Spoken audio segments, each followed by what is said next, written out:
few words about the Child Labour Task Force that developed the toolkit. My name is Insaf Nizam. I am ILO's technical specialist for child labor and forced labor in crisis and fragile situations. Lotta Cleasons is the child protection in emergency specialist at Plan International. Lotta and I represent the designated co-chairs of the Child Labour Task Force. Our main presenter today is Alison Anon, Senior Humanitarian Child Protection Advisor and the technical expert behind the toolkit. The Alliance for Child Protection in Humanitarian Action was launched in November 2016. It was previously known also as the Global Child Protection Working Group.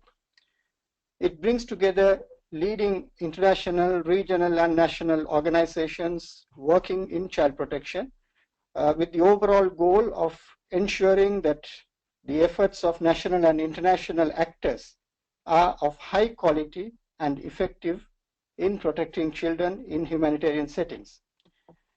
The Child Labour Task Force was first established under the Child Protection Working Group in 2011, at the time when the working group was developing and launching the child protection minimum standards. The task force is currently being re-established under the Alliance to be chaired by Plan International and ILO. And it brings together UN agencies and international NGOs who work on child labor. Together, we will attempt to promote standards, identify knowledge gaps, develop solutions, and share knowledge and experience. Coming back to the webinar, after this introduction, Lotta will talk about the background of the toolkit and how we came to where we are today. This will be followed by Alison's presentation of the toolkit and how to use it. We will also try and give you some concrete examples of how the toolkit has been used in the past. And then we will go to the Q&A session where you could direct your questions to the panelists as well as share relevant experiences and observations briefly. Noting that there are over 100 participants registered for this webinar, I believe it would be good to share some admin guidance on how best we can use this opportunity. If you have any questions or comments as we go through the presentation, please feel free to write them in the question box. During the Q&A session, if you have questions, please raise your hand to speak if you have a microphone activated. Alternatively, you could also write the questions in the question box. We will try to answer as many questions as possible, but we are also planning to respond to all the questions in writing after the webinar. So that will accompany the webinar recording online. Finally, if you are online in places where the bandwidth is quite low, there could be a gap between what you see on the screen and what you hear from the speakers. We are aware of this and we will try to minimize its impact and make it as smooth as possible. Welcome again, and over to Lotta. Thank you, Insaf. We will start now by giving you a bit of background to the development of the toolkit. The Child Labour Toolkit is the result of 6 years of interagency collaboration by the Child Labour Task Force under the former Global Child Protection Working Group. And as Insaf just mentioned, the Child Labour Task Force was formed in 2011, primarily to develop the Child Protection Minimum Standard 12 on child labour, and to provide basic guidance on the prevention and response to child labour in emergencies. During that period, a survey was conducted among child protection coordinators at country level, and child labour was rated as one of the most severe issues in emergencies. Yet only 18% of practitioners considered that the worst forms of child labor were adequately addressed in the humanitarian response. This led the task force in 2013 to undertake a global review of child labor programming in emergencies to identify lessons learned as well as critical gaps and challenges faced by humanitarian responders. Based on this review, the task force initiated in 2014 the development of an interagency toolkit for child labor in emergencies, aimed to provide better programming guidance for practitioners. Over a 2-year period, the task force developed the guidance and tools together with a core group of practitioners and child labor experts from all around the world. In the same period, the task force also provided direct technical support to different humanitarian responses, including in the Philippines after Typhoon Haiyan, in South Sudan, and also in the Middle East. We did that to directly respond to the technical support needs at country level. And these technical missions really helped us shape the guidance and tools that are now included in the toolkit. After a peer review in 2015, the toolkit was finalized last year in 2016 and launched during the Alliance meeting in Geneva in November, where it was shared with global practitioners and also with all field-level child protection cluster coordinators. So this year we will field test the toolkit. What does that look like? First, we aim to disseminate the toolkit to a wide audience, including those working in humanitarian response, but also in development and those working on emergency preparedness. During the field testing period, we will collect good practices and feedback on the guidance and the tools.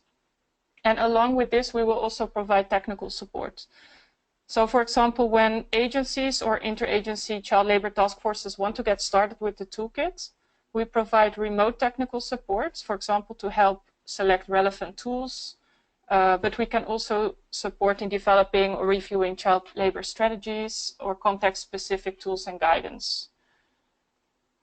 Throughout the year, we will keep track of all agencies who use the toolkit, and we would like to stay in touch with those of you who will use the toolkit, to follow how the guidance and tools are being used, to collect feedback on its relevance and user-friendliness, and also to identify any gaps.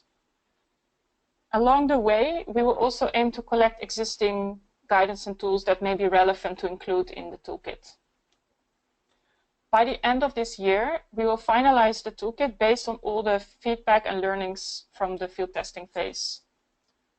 And through this process, we really aim to support the knowledge management and learnings around child labor in this sector. We would like to highlight best practices, learnings, and gaps in responding to child labor in emergencies. And we also hope to regularly share information through, for example, webinars. So if at the end of the webinar you would like to get more information about the pilot or you are interested in participating, we really encourage you to contact us. And with this, I'm handing over to Alison.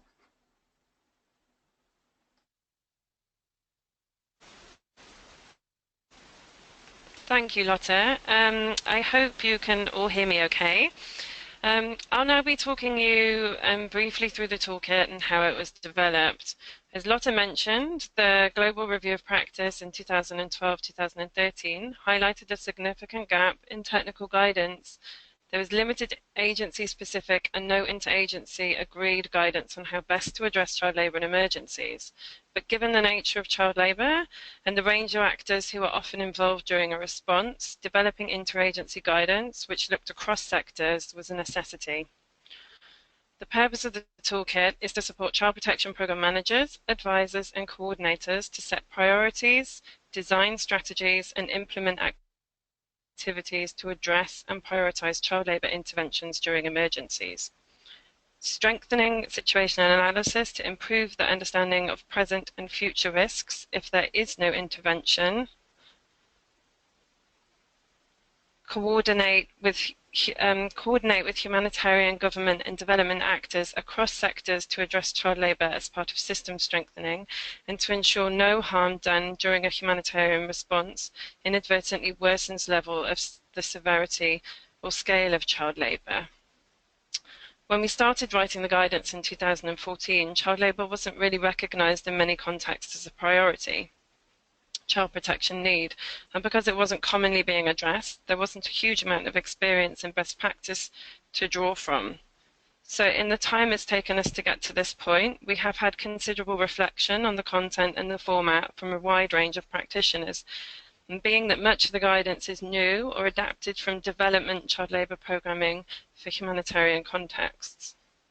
A very initial draft was written in the early part of 2014, and in August that year we held a consultation which brought together international NGOs, UNHCR, UNICEF, and a range of other actors, and a range of independent experts in child protection and emergencies, trafficking, general forms of child labour and domestic labour. Most participants were child protection practitioners, but the education cluster was also represented. We had experience from rapid onset and protracted emergencies, refugee crises, development and preparedness settings, and DRR.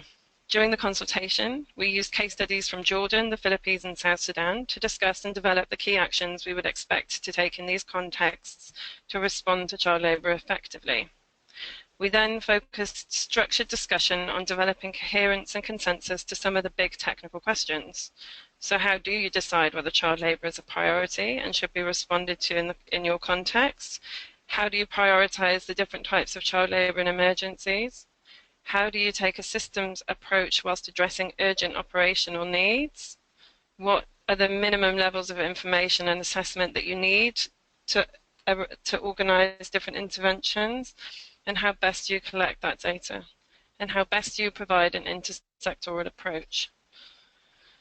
We then reviewed the initial draft at that time and proposed a new structure off the back of it, and meeting to further discuss the ways forward and the future timeline for the development of the toolkit. Following the consultation, we collaborated with several other experts to develop the content and support the writing of different sections, such as coordination, situation analysis, and specific programs to address child labour. All in all, the toolkit then went through 2 major structural revisions and a 3rd round and 3 rounds of comments, plus a further revision during layout and design. So as you can see, it's had quite a lot of input, or it's had a huge amount of input from a huge number of people. So what you have on your screens now, sorry, I'm just switching over what you should be able to see.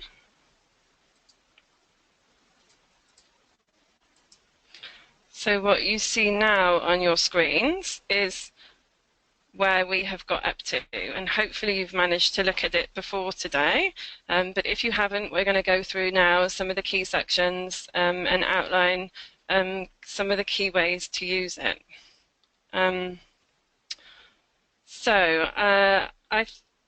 Let's first go.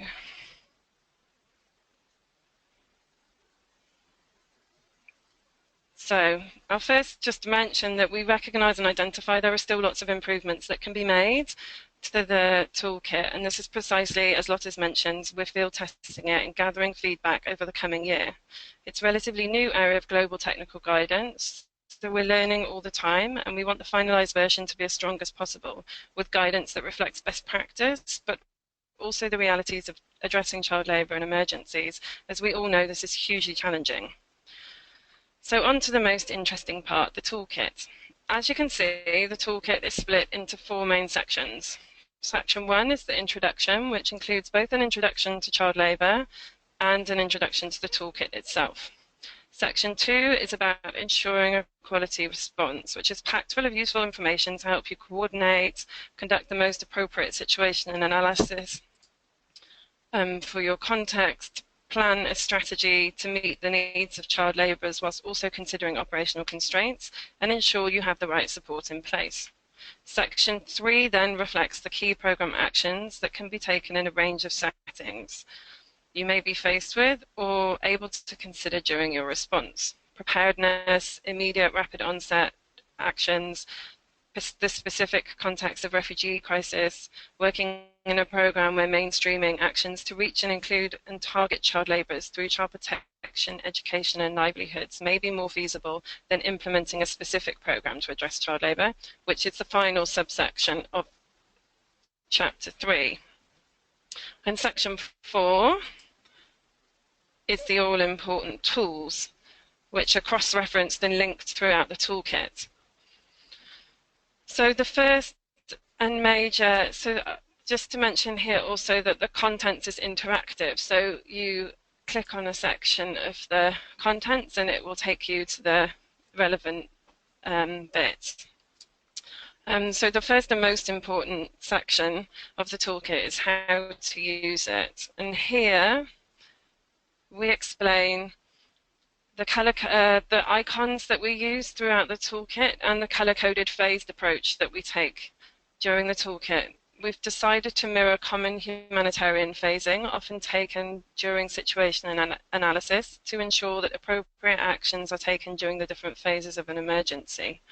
Green for this is in the table on the right-hand side of your page. So green for the time prior to an emergency, red for the first 2 weeks of a response, yellow for weeks 2 to 12, and blue for anything beyond 12 weeks, including protracted emergencies. These are not intended to be prescriptive, but rather support best practice during a particular phase, and to ensure that we don't rush ahead of ourselves during a rapid onset when we don't have sufficient levels of information to take sound strategic decisions. So here also I will mention this button at the top, in the top corner of every page. Every page has one, and if you click on it, it takes you immediately back to the contents page. And from there you can more easily navigate the section that you need.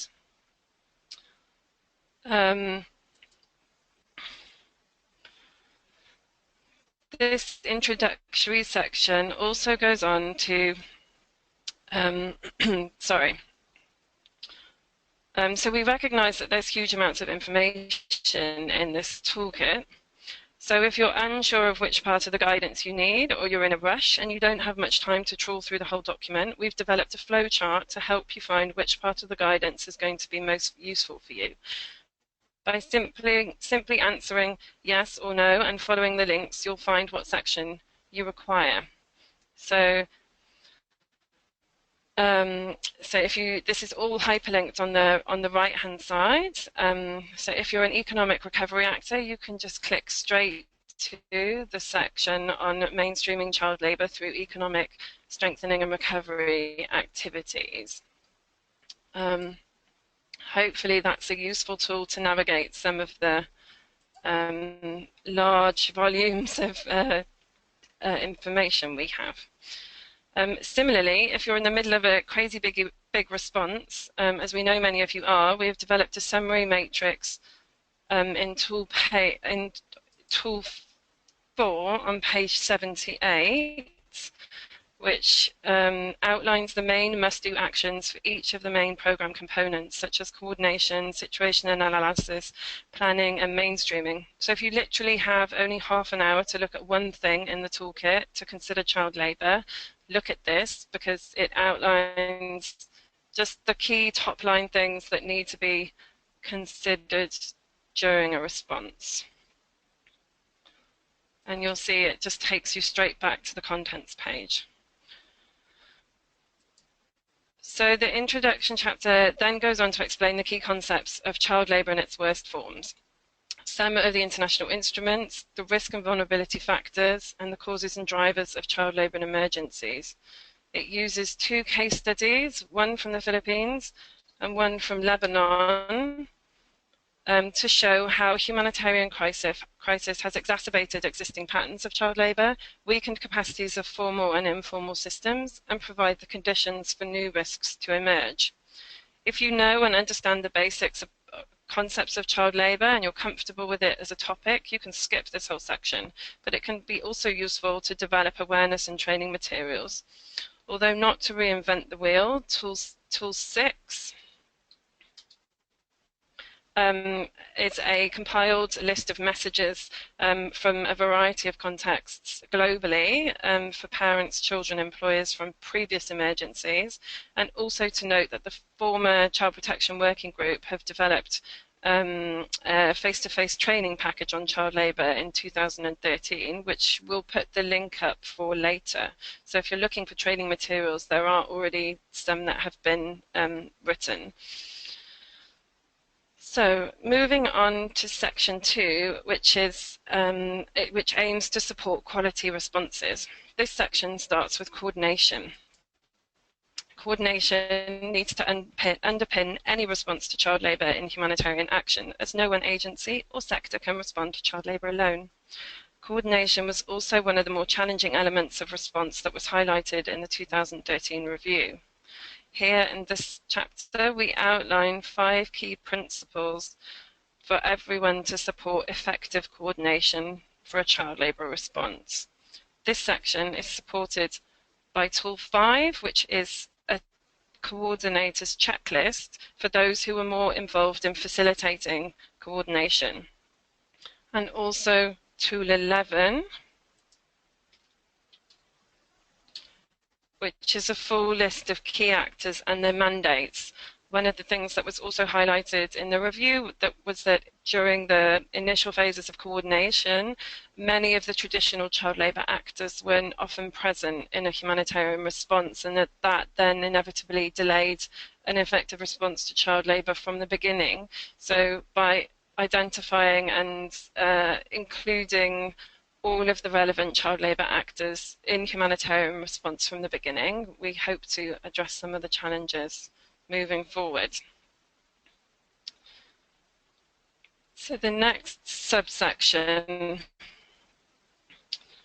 of the next subsection of Chapter 2 focuses on situation and analysis. And this was developed to address some of the significant challenges around data collection on child labour in emergencies. We found during the review and field visits that often assessments would identify child labour, but that the information that was collected wasn't functional enough to support strategy development. So for instance, it wasn't disaggregated around the minimum working age, or it didn't identify the types of child labour or the conditions of work, such as the hours that children would be working for.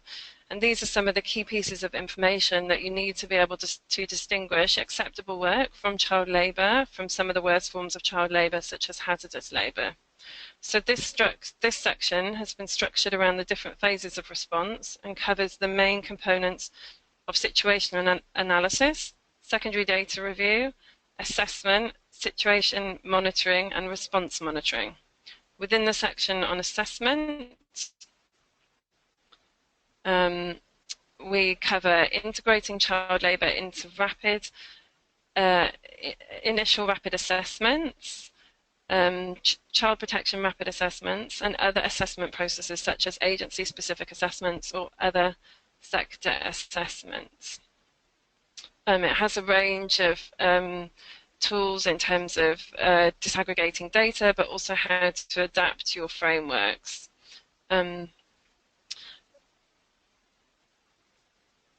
So the whole of this section on situation analysis hinges on Tool 2, which is potentially the most important tool in the guidance. This is the what we need to know in emergencies about child labour. When we developed the toolkit, we recognised that the opportunities to include child labour in assessment can be and should be varied. We didn't want to prescribe set questions, so rather we developed this tool as a kind of menu of the types of information that would be relevant during different phases and contexts and for different actors. So the kinds of information you'll collect and the questions you'll ask will depend on what you need to know to make critical programme decisions at that time, and depending on the methodologies that you have available to you from which you can expect reliable data to be gathered. The tool talks you through exactly how to determine the specific what we need to know. But as the variables can be many and wide-ranging, we leave it up to practitioners to make the best decisions for their programme and capacity.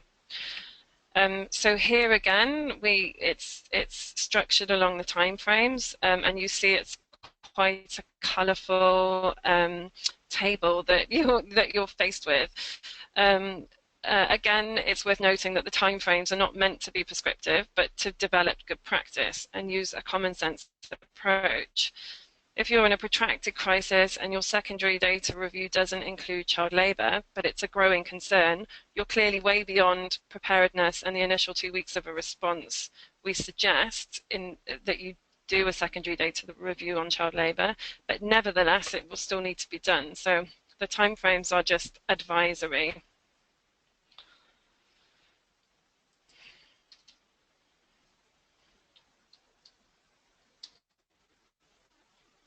So moving on to one of the next important chapters is around strategic planning. And this was developed in recognition that we needed a branched approach to strategy development. First, that all humanitarian response needs to be aware of and develop strategies to do no harm. As we identified in the 2013 review, that emergency responses were sometimes the inadvertent cause of child labour and its worst forms. So this section is the strategic considerations for all humanitarian actors, regardless of what sector they're in or who they are. These are the things which everybody should be doing, regardless of whether or not child labour is a priority concern in your context. We secondly acknowledged that where severity and scale were significant and depending on organisations' capacity and legitimacy, mainstreaming child labour into child protection, education and economic strengthening programmes, as well as developing specific programmes to address child labour, would be needed. So this section gives you some guidance on how to analyse scale and severity and how to analyse your own capacity and legitimacy to respond. We recommend that you should always have a minimum of 6 months funding with the potential for longer term funding before you start taking on this hugely complex issue of child labour. So now we move on to the backbone of the toolkit, which is the key programmatic actions. So recognising that child labour is deeply entrenched in many communities in non-emergency times, we have developed guidance on how to incorporate child labour into emergency preparedness and contingency planning to support those who work across the development and humanitarian spectrum. Millions of dollars are spent each year on efforts to eradicate child labour in countries that are prone to emergencies, and without adequate consideration of preparedness on what the impact of an emergency or ongoing programme which supports child labourers might be, all the investment and progress is at risk of being lost. We really need to get better because humanitarian crisis can be a significant driver of children into exploitative and dangerous situations. For those who find themselves in a rapid onset emergency, there's a list, some guidance on tangible and immediate prevention and protection actions that can be prioritised, particularly in places where child labour is a pre-existing concern. And recognising the often distinct challenges of working in refugee contexts, Section 3.3 was developed to provide some additional solutions to these challenges. This is in addition to the main guidance, which remains relevant in many contexts. It just provides some additional support in terms of identifying the challenges and offering some solutions. In addition, to help identify other bits of the guidance which are specific to refugee contexts, we have developed this icon, which you can see here at the top. This is also, so it indicates refugee-specific considerations, and then it links back to this section from other parts of the document.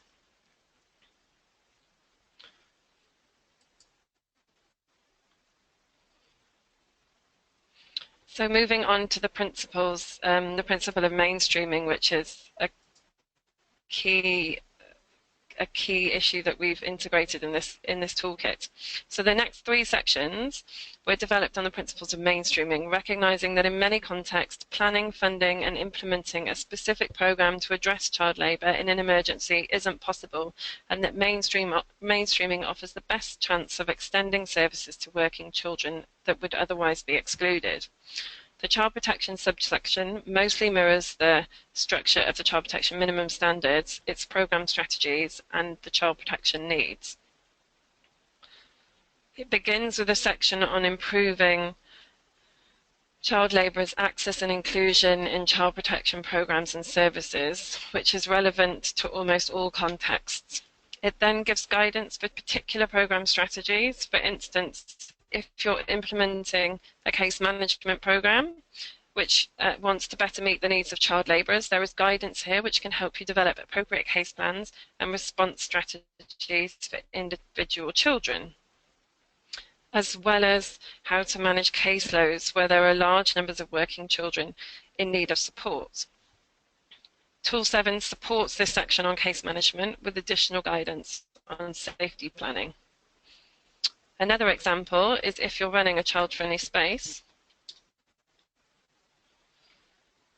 There is guidance in this section about how to better reach child labourers and how better to target child labourers. Similarly, if you're supporting older children, there's some specific preventative and response actions here. Again, the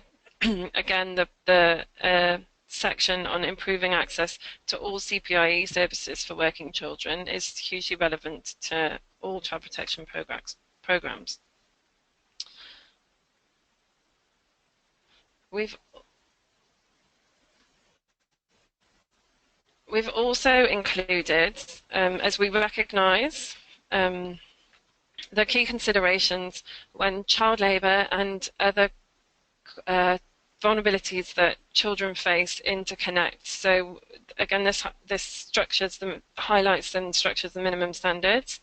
But you can see here that we look at the issue of dangers and injuries within child labour, and then we look at the issue of physical violence and harmful practices and how that connects to child labourers, recognising the often multitude of vulnerabilities that children face. And we, of course, couldn't write the guidance without covering mainstreaming actions into education and economic strengthening interventions. These are two elements which are fundamental in any response. Each of the mainstreaming sections takes the format of providing overarching principles, actions for child protection actors, and actions for education and economic strengthening actors. So there's guidance that you can lift out and hand to child protection actors and say, here, have you considered this in terms of better reaching child labourers through education interventions? The education section looks at formal and non-formal education and alternative learning. It also looks at early years education. And to support this section, we have developed a tool on the principles for inclusive education for child labourers. This was developed following field support that we gave in the Philippines, where we recognised significant challenges in addressing child labourers' educational needs through the education response that was happening, because the impact of the emergency was so devastating on educational infrastructure. There wasn't much space to include the specific vulnerabilities of children. So we adapted this toolkit, which came from this tool from INEE, specifically for child labour, to help education actors think about easy ways in which they can support child labourers' access to education. So I'm moving on to my final bit, because I'm sure you've heard enough from me by now. This final section of Chapter 3 looks at specific programs to address child labour and emergencies. So where you've identified it as a priority child protection need, you have capacity and funding. This section outlines core elements needed for a comprehensive response to child labour in humanitarian contexts. I would encourage anybody working on any forms of systems building to look at this subsection on child labour systems strengthening, because it identifies key considerations that can strengthen systems to better meet the needs of working children and eradicate child labour in contexts where systems either do not exist, where child protection systems exist and could be strengthened to include child labour, or where specific child labour systems exist and could take greater account of the humanitarian context. So to bring this overview to an end, I'll conclude with highlighting 3 tools that we've not previously mentioned. This first one is a tool that was developed in South Sudan, which helps to better understand how disability and child labour interconnect and how actors can be cognizant of the issues. And the final tools that I'll mention briefly are the key actors and their mandates, and a list of resources, a list of key resources, which is extremely useful if you're producing an SDR or if you're doing any kind of situation analysis. That's it for me for now. I will hand you back to Lotte. Thank you. Okay, thank you, Alison. We will conclude this presentation with providing 2 brief examples of how the toolkit has been used in practice. And the first example is from Plan International. In October of last year, we used the toolkit in Jordan, where we carried out a needs assessment to inform our own response program for the Syria response. It was a multi-sector assessment that focused primarily on child protection, education, and economic strengthening as sectors, with a specific focus on child labor. We used the toolkit section on situation analysis to help us get a better picture of the child labor situation. Yeah, and you can show the toolkit, Alison. Yeah. Sorry, Lotte. It's okay. I'll have it. There we go. Yeah, so we basically go back to the section that Alison already showed on situation analysis, and we will zoom in a little bit on some of the tools that we used, and I'll try to explain a little bit how we did that. So within this section, we looked first at section 2.2.2 on methodology of data collection during situation analysis. So this section helped us select the right methodology to collect data on child labor in different phases of the emergency.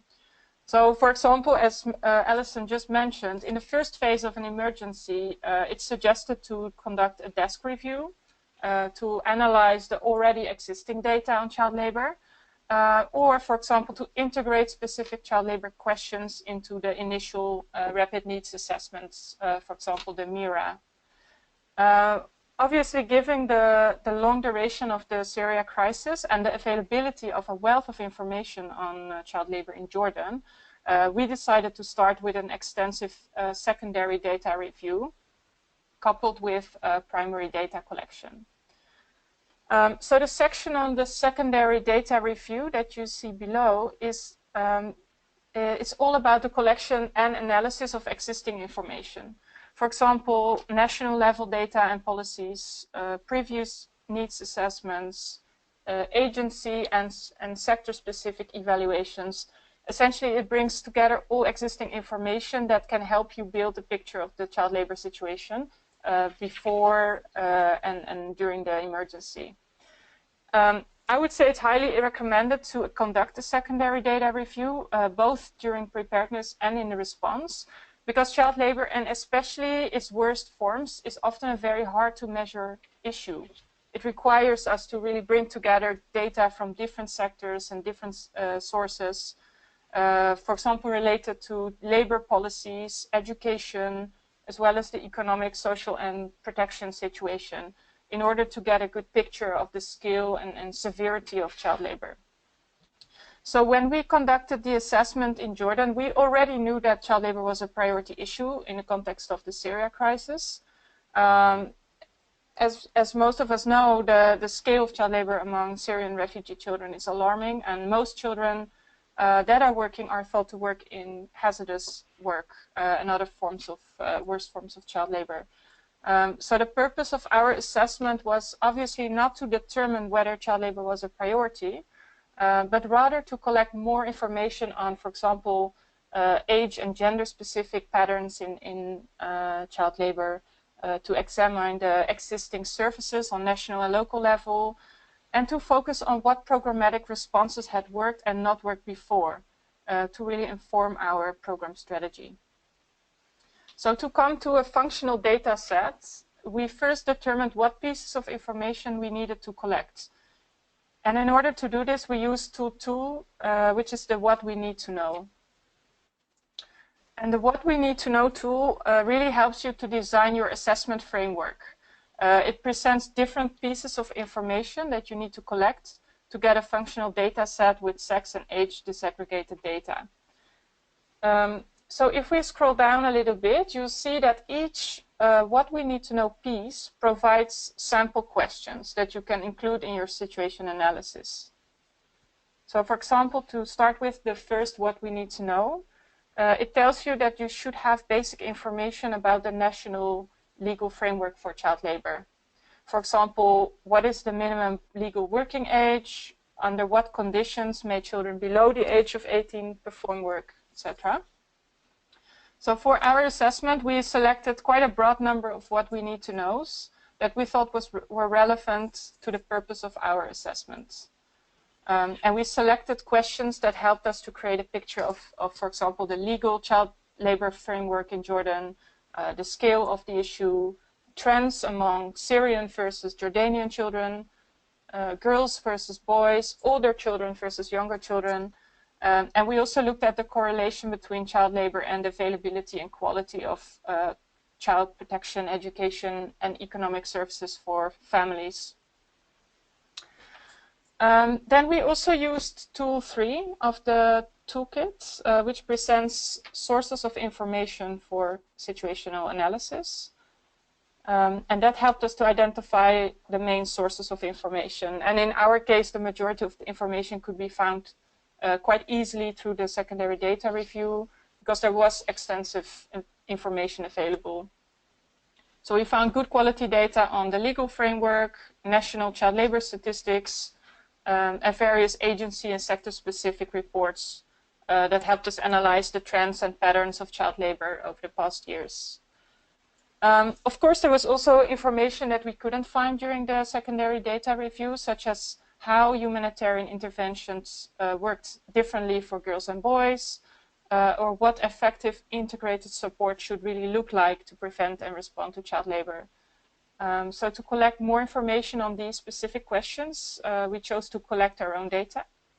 So we held key informant interviews and group discussions to collect data directly with children, girls and boys, parents, local and national NGOs, as well as government and UN agencies. And the types of questions we asked in those interviews and discussion groups were also shaped by the sample questions from the What We Need to Know tool, and based on our information gaps that we found during the secondary data review. And in the end, the same What We Need to Know tool was used to cross-check if all the informations and pieces of information had been answered and completed.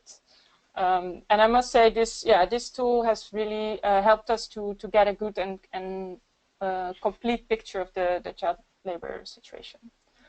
So that's one example of how the toolkit has been used. I'll hand back over to Alison. Thanks, Lotte. I won't talk for too long because I want to make sure that we have enough time for Q&A. But I wanted to share my experiences from the Philippines when I supported the Child Protection Working Group in Tacloban after Typhoon Haiyan. There I was there to specifically support the development of an interagency strategy to address child labour. Of course, hazardous child labour was pervasive before the emergency, and concerns over trafficking and sexual exploitation grew quickly in the first phases of the response. So the CPWG requested support to develop a strategy and to conduct some capacity building. Again, we relied heavily on the situation analysis section of the toolkit to develop a sound understanding of the possible types and forms and extent of child labour. The secondary data review was essential because similarly to Lotta's experience, the Philippines is fortunate enough to have relatively quite a lot of data on child labour and non-emergencies times. So we were able to draw on this information and draw on other sources to inform the secondary data review.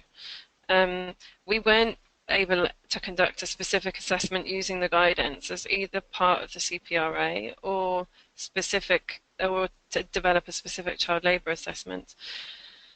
But the toolkit did help us to identify and pull together information from a wide range of sources, formal and informal, about how child labour had changed since the typhoon. And this helped us to identify the specific types of labour that were extensive, how severe they were, and in which areas they were happening. There were quite a lot of flashpoints for different types of child labour that had become significantly worse since the typhoon had hit.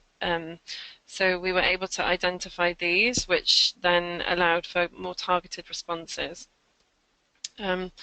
So from this developing the situation analysis and really identifying through the coordination who was doing what where and what actors had capacity and what the structure and capacity of the government to respond was, we were really able to develop an intersector strategic response actions and recommendations that both looked at strengthening existing formal and informal systems, but also responding to the urgent needs of children affected by the typhoon. So we looked at both sets of priorities in terms of system strengthening and urgent needs. Of course, the developing the strategy was only one part of it, and although child labour was considered in the early stages of the response, in terms of immediate actions, the concentrated work on this situation analysis and strategy development only came 6 months after the typhoon, which was in many cases too late to then integrate effectively into overall humanitarian response plans and funding streams. So one of the big lessons from Typhoon Haiyan was the timing. And we now know that where child labour is pre-existing and you have prevalent forms of hazardous labour and the worst forms of child labour in a particular country or context, child labour really needs to be analysed and included into strategies from the very beginning of a response, because looking at it further down the line, it grows quickly, and we know the longer children are in child labour away from education, the more difficult it is to take them out, to bring them out of it. So it's really important that we act immediately to include it in situation analysis and strategy development. We also realised that taking a strategy and turning it into an actual response requires significant investment across the response and recovery continuum and within coordination mechanisms. The situation changed rapidly. There was large turnover of staff, large turnover of organisations, child protection presence, and the coordination structure changed from being humanitarian to being government-led, and all these kind of rapid changes within the first 6 to 12 months of the response meant that without somebody driving the child labour agenda, it quickly fell by the wayside for many actors. So this example and experience we have from the Philippines was great to develop the guidance, because it really helped us look at what can be achieved, but then also where some of the challenges and pitfalls are. So I think that's done in terms of presentation. What we want to do now is facilitate a question and answer session, or to hear from your experiences and your programs and whether or not you've got challenges and that kind of thing. It would be great to hear from you. You can now, there haven't been any questions that have been written in the box already. Oh, here we go. There is one actually. I take that back. Could we have access to the toolkit? Yes, you can definitely have access to the toolkit. I will. Hang on a minute. Sorry. Here, hopefully on this screen now, you can see a list of all the resources that the Child Labour Task Force has produced. So the toolkit is up there at the top. That's where the link is. It's currently on the Save the Children Resource Centre website. All the others are available through the CPWG website. We have the minimum standards video, the responding to the worst forms of child labour and emergencies review, an advocacy brief that we wrote about child labour and education, and the face-to-face training materials. So they're all available online. I encourage you to access them all, download them, and use them and adapt them to your local contexts. If you have, okay, so we have Kim, who has a question. I've taken your microphone off, Kim. So is it Kimmy, sorry? Yes. Hi, Kimmy. What's your question? Sure. I was wondering, is it available in any other languages other than English? Not currently, because we're going through the process of field testing. We will ultimately have it translated into different languages, but whilst we're field testing it, we have just kept it in English for the moment, primarily because of resource constraints. We don't have, we haven't had the resources to translate it, although we would have loved to have. Okay, thank you. No problem. Okay, thanks. Right, I'm going to go to Julia. Oh, yeah. Julia? Yes, hello. Can you hear me? Yes. Wonderful. How will the toolkit be rolled out, and will there be trainings for civil society actors?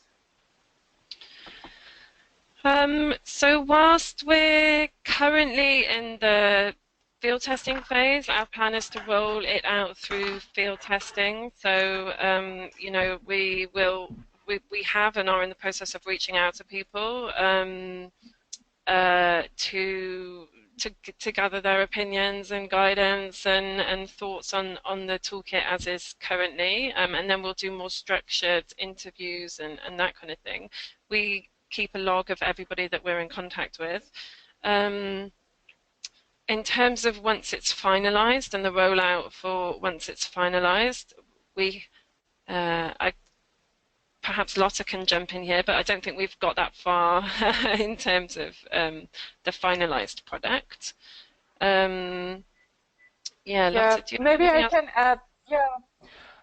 No, definitely. I think this year we will focus primarily on supporting agencies and interagency working groups in starting to use the toolkit or sections of the toolkit. We are now in contact with a couple of individual agencies as well as task forces, interagency structures to work with them. Obviously, we will provide remote support, but in a couple of contexts, we will also look at in-country technical support. And that will definitely include capacity building at the same time. And I think for this year, we will try to focus on really making sure that the field level coordination knows the toolkit and knows how to use it. So we'll probably focus this year on making sure that coordination practitioners involved in coordination know how to use the toolkit. And absolutely, when the toolkit is finalized, we'll definitely look at other capacity building opportunities. And we hope this year to really collect more information about what the needs are in the sector.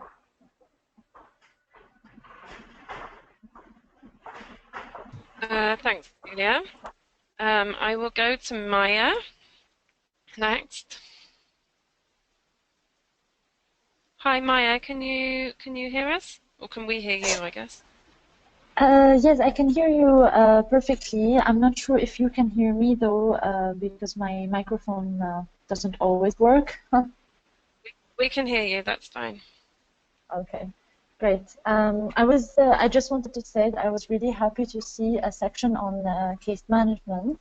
I typed in my question in advance in case you couldn't hear me.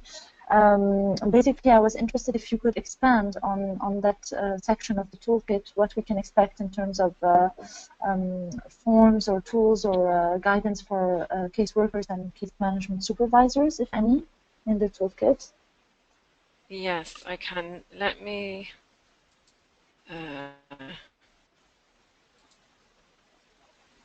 go. Sorry, I'll just pull it up and then we can go to that particular section. Okay. So yeah, I mean, each of the chapters, or each of the kind of subsections are structured around kind of key preventative and response actions. So you've got, and they're kind of like the overall actions that people can take to strengthen, in this case, referral mechanisms, to strengthen coordination, to strengthen like your consideration of different actors and different needs that child labourers might have that would be specific to children who have other vulnerabilities. We also then, I guess it's most important to kind of look at this guidance, which you can hopefully see on your screens now. You know, as we were developing the guidance, we kind of recognized that this child labour happens on a continuum. So you can see in box 15 that the worst, you know, where children end up worst is kind of like the unconditional worst forms of child labour, you know, and that happening to children who are under the minimum age. And then, you know, as you go back, you know, in the best scenario is children are no longer working or at risk, and between that, children can quite frequently move, and in some types of work, you know, they can move from it being a worst form in the red zone to being, you know, in the yellow-orange zone in one particular job at a different time of year. You know, if you look at agriculture, it's very much task-related. So we kind of, we recommend in emergencies where we know that we don't have a huge amount of resources always, that we prioritize the worst forms for the youngest children, looking at kind of like scale and severity. So you have this guidance. I mean, the box 14 gives you a bit more structured guidance on what to do when, in terms of if you've got children that are between the minimum age, so between say 14, 15 and 18, then the best thing to do is kind of separate from the hazard, reduce the risk to an acceptable level, but work may continue. But for children in the worst forms, we need to really think about pulling them out as quickly as possible. So that's there, and then there's also a list of what case management staff should be trained and supported to be able to do. And like I said, there's a safety planning tool as well in Tool 7. So that's a bit more detail on that section. Yeah, I encourage you to, you know, and this is, we had an expert who's done a lot of work on case management and spent a lot of time in Lebanon working on case management for child labourers. So we hope that it's as strong as possible, but we're always, you know, looking for practical guidance as we realise that this is a big issue in terms of working out how to structure caseloads and that kind of thing. Right, I will move. I'll move on. Is that okay, Maya? Yes, yeah, thank you. It's very informative. I will use the opportunity to ask another question, if that's okay. It's kind of related, because for us, it's really interesting to think of guidance for case management in the way that it relates to children in conflict with the law due to child labor. And I was wondering if there's anything about that in the toolkit. We don't specifically look at case management and children in conflict with the law and that element, but we do have a section on the considerations that you need to think about where children might be in child labour but also in conflict with the law. So that is this section here.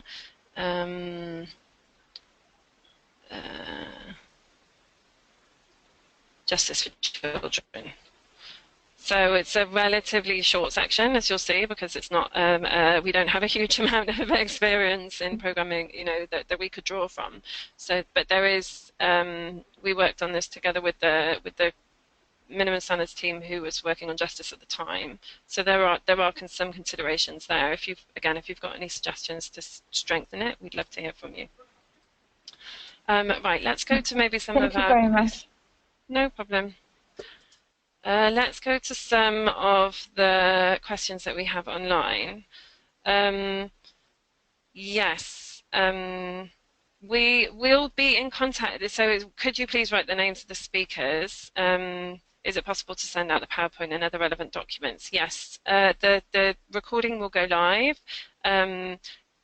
We can send out the PowerPoint and a written format of the questions and the Q&A that have been asked to everybody that's registered for the webinar. So you will definitely get those and all of our contact details.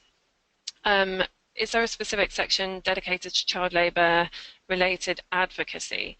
Yeah, so we have two sections in the toolkit, I guess two sections which deal with advocacy stroke awareness raising. We have this section here, which is on mainstreaming child labour and raising awareness generally. And then we have a more specific section in the specific programmes to address child labour on advocacy and awareness raising. So we've got two sections there which cover advocacy and awareness raising. Can you send us the toolkit? Yeah, I would encourage you to go to the Save the Children website and download it, because I feel it's probably easier just to directly download it online. But if you want us to email it, we absolutely can. So no, we wouldn't encourage you. So one of the questions is, will we change all of our child protection and emergency assessment tools and include the questions in it? So, no, because then the tool would be extremely long. I guess if you're referring to the CPRA toolkit, I mean, as that gets updated, we obviously work with that team to ensure that the questions that are being asked about child labour are the most relevant given the learning that we have. But yeah, we would hope that you would be able to use the What We Need to Know tool to develop your own context-specific assessment, because there's no one fits all easy fix with assessment and child labour, unfortunately.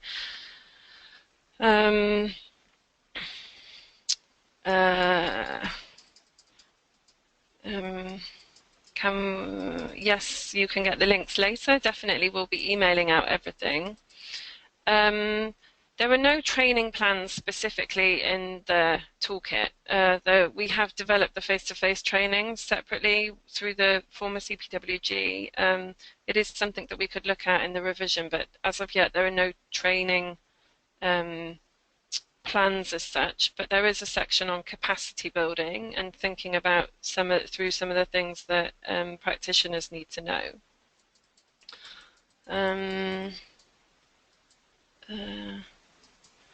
James from World Vision, you had mentioned remote support. Could you talk more about this and what you envisage as a scenario where support is provided during a rapid onset emergency? Lotte, would you like to answer this? Yes. Yes, so this year we provide, as we said before, both remote and in-country support. Obviously, it's a little bit depending on the resources we will have in the coming year. So yeah, remote support could be quite broad. It can be directly related to helping you get started with the toolkit, helping you to maybe select relevant parts, or giving a bit more explanation on certain sections or tools from the toolkit. But it could also be more broadly technical support on the strategy you are developing, key messages you may be developing in a rapid onset emergency, any other types of guidance and tools. So yeah, we will take, we'll have a look at basically all the requests that come to us, and of course, depending on the resources we have, we can provide more or less extensive support. As an example, in the last 2 years when we were developing the toolkit, the task force provided this type of support as well. For example, the task force supported the Child Protection Working Group in Lebanon in doing a desk review. But also during the Nepal earthquake response, the task force was able to provide sort of rapid onset key actions and particularly key messages for protection actors. So yes, absolutely. For this type of support, the task force is really intended to support that. Yeah, I think that's it. If you have very specific questions, please feel free to get in touch with us. Sometimes we are in touch with people from the same organization across different continents or across different countries. So we sometimes try to bring those together and have a call with all of them and try to to work with a specific agency. So yeah, please feel free to contact us. Thanks, Lotte. So we have a section, we have a question from Maria, which says, which section of the toolkit do you think, as an organization that does not mainly focus on working with child labor victims, would be most beneficial for our NGO? I guess that's quite difficult without knowing what the NGO specifically does. It's quite difficult to say, but certainly if you have education interventions, or if you look at economic strengthening at all, like working with families on livelihoods, or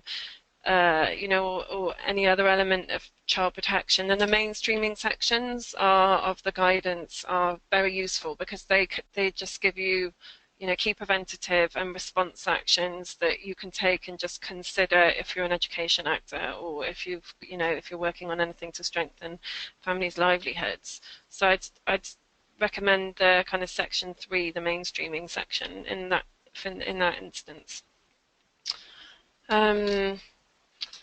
So here's one from Peter.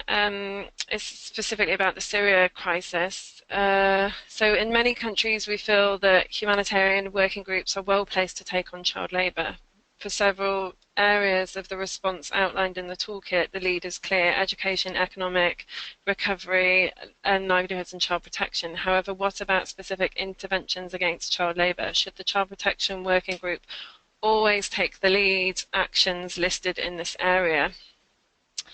Yeah, it's a difficult question, isn't it? I think it's about who's active and where you've got most traction, and where you've got most commitment, and I guess where you've got the longevity as well. If you think about systems building, like in which corner do the principal governmental departments that will drive this, beyond the humanitarian response, which sector do they sit in? When we developed the guidance, no other sector was thinking about child labour, and it fell naturally within child protection, and because we have the minimum standards, we've driven the agenda. At various times, we've brought the education sector on a lot along with us. We need to do a lot more in that area, and certainly with economics strengthening. So I think realistically, if it's my experience has been that if it's going to be driven, it's going to be driven from the child protection sector. But whether or not that should be the case in every case, it is difficult to answer, I guess. Sorry, Pete, I don't know if that's remotely helped you. Maybe we can have a side conversation about it.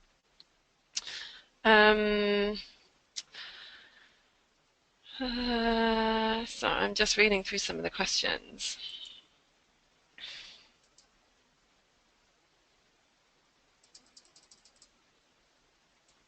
Will this document be presented at the World Conference on Child Labour in Argentina? We would hope so, but we don't know. Essentially, it's something that came up during the new SDG discussion that's been being had around 8.7. Perhaps INSAF is also online from ILO.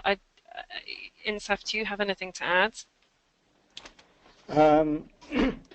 Still, the agenda for the Argentina conference is being developed. The Argentinian government is taking the lead on it. And definitely, I mean, there will be an opportunity to, even if not in the main forum as a key event or a discussion topic, definitely this can be presented as a side event as well as a sort of a resource for all the participants to share. Great, thanks.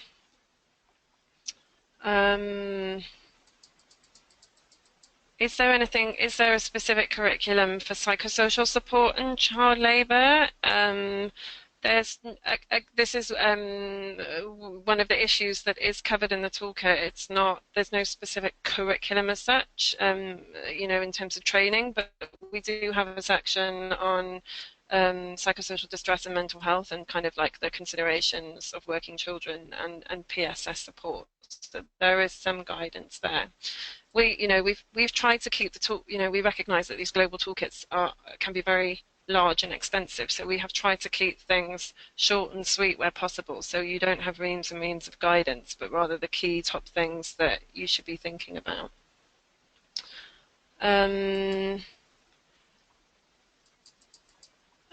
The link on the website is working, but not the one in the PowerPoint. Thank you. Okay, we'll see. We'll address those. I think, can we contextualize the toolkit for different communities and countries? Yes, absolutely. We would encourage you to take the guidance. It's obviously still in field testing, so it would be great to be in touch with you if you are contextualizing it to see how we can benefit from the learning that you will develop as you go through the process. That would be really great to kind of have that inform the field testing.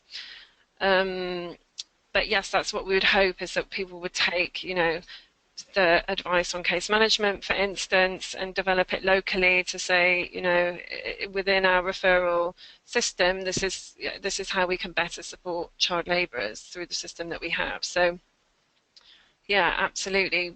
Whether or not you do it to the whole toolkit is it might not be a good thing to do whilst we're field testing it, but certainly in the longer term. Right, I think we're coming to the end. I don't know. Oh, we have a question from Glory. Is it Glory? Hello? Hi, is that Glory? Yeah, it's Glory. Great. Do you have a question? Yeah. Before asking the question, I would like to briefly introduce myself. My name is Gloire. I work with World Child Holland in the Democratic Republic of Congo as Advocacy and Communications Officer. Great. Thank you for joining us. Yeah, thank you. I would like to ask a question about the advocacy. Can you please go to the page when we talk about the advocacy? Yes. Advocacy and raising. Yes. Yeah. Yeah, because since I work in advocacy, I was personally interested by that topic, and I would like to know more about how to involve directly beneficiaries in the assessment, or in general in the use of this toolkit. Because now we currently work in refugee camp and IDPs camp, in which we face many problems of child labor, and we try to carry out with beneficiary some advocacy activities. And I would like to know if this toolkit has some guide or some rules about how to involve directly children, for example, in carrying out advocacy activities. And but because we just used a tool of on meaningful child participation, but I would like to know if this toolkit has something about how to involve children in advocacy. I guess we don't have anything specific about how to engage children in advocacy as such, but we do have, I guess, guidance on how to work with older children who we recognise can be great advocates on this issue within communities. There's also a section on working, there's a section next to the section on advocacy on community mobilisation, but that's also reinforced with a section on working with community-based mechanisms and using them as a driver to identify and raise awareness of and advocate around child labour. When you mention it, it makes me think, oh yeah, actually that would be something really great to have. But it's something that we don't necessarily have as such at the moment. But it would be, again, we say this, it would be great to learn from you and learn how you're doing, it in your context. I hope that's okay. Thanks for your question. Yeah, thank you.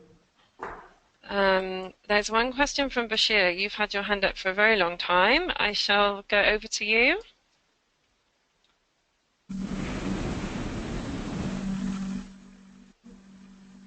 Hi, is that Bashir?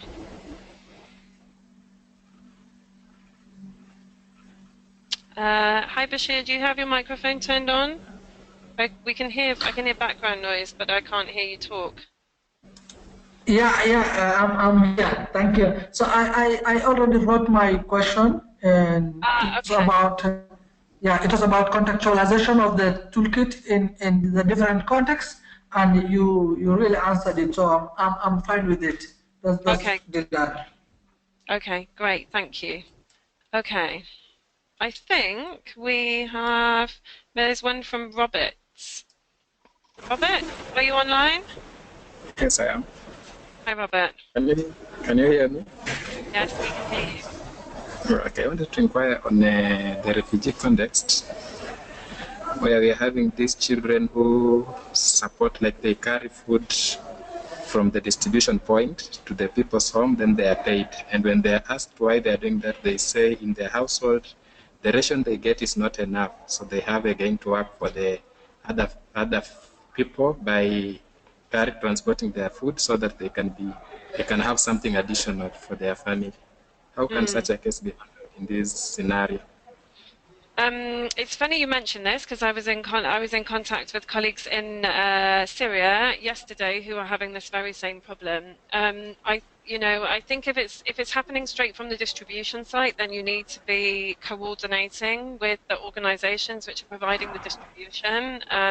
Ideally, we would suggest looking at monitoring distributions, raising awareness, having additional protection support present during distributions to identify and discourage, and then where families are struggling for this, then to pick those families up within a broader child protection program or broader child protection strategies if you have them, and case management. It's I'd be happy to be in contact with you and share with you some of the resources which I shared with my colleagues in Syria yesterday, because they were going to develop some kind of guidance for the distribution sector as such, and then also kind of try and get a bullet point into a code of conduct. So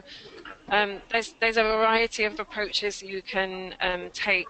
We in the guidance in the toolkit, we have really only looked at, because we didn't want it to be a huge, enormous toolkit. We really only looked at kind of economic strengthening and education and in bits of the economic strengthening section, we do refer to this, but perhaps maybe not in the specific detail that you might need. So we can talk separately on that. Okay, we'll appreciate. Okay, great. I think we're kind of coming to an hour and a quarter now. There are still a couple of hands up, but I think they're from people that we've heard from. I don't. There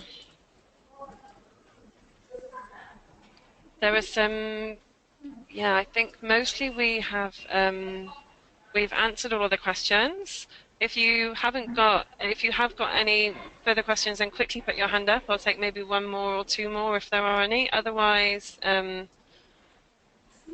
I think we'll draw it to a conclusion. So nobody else. Can we have a link? Yes, we will share with you a link to the toolkit. Yes. Wait there. Oh.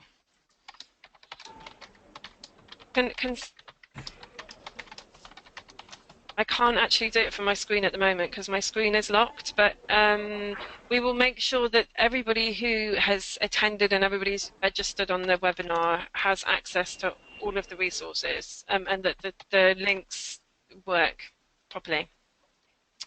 Okay, great. Thank you very much for attending. For myself, Lotte and Insaf, we really appreciate the large number of people that have turned out. It's been great to really get the toolkit out there. If you have any queries or questions relating to field testing or just the guidance, please do get in contact with us. I will quickly put this screen up again, which has got mine and Lotte's details at the bottom. Scribble our email addresses down, but they will also be included in the resources and